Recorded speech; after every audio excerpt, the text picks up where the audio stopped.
Hey guys, welcome back with me again in the channel. On today's tutorial, I'm going to show you how you can fix your Gmail's not receiving emails.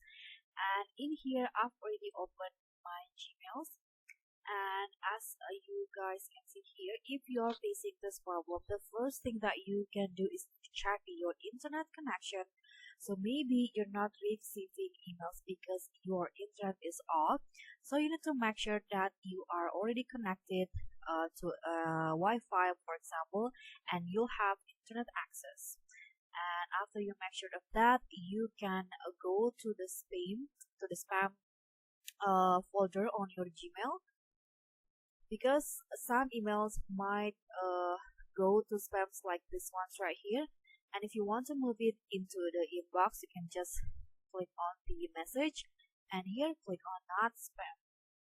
And after that, the conversation will be marked as not spam and move to inbox.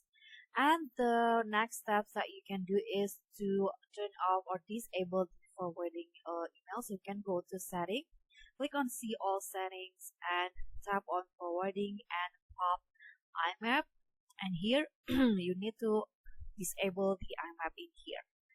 And the last things that you can do is to check your Gmail storage. And as you guys can see here, my Gmail is full, so I need to clear up some space. I'm going to just click on this, because if my storage is full, so the emails cannot come or cannot enter into my Gmail, so I need to clear up some space in here. So yeah, you can do that. So that's all from me. Thank you so much for watching. Don't forget to like, comment, and subscribe. Also click on the thanks. Bye.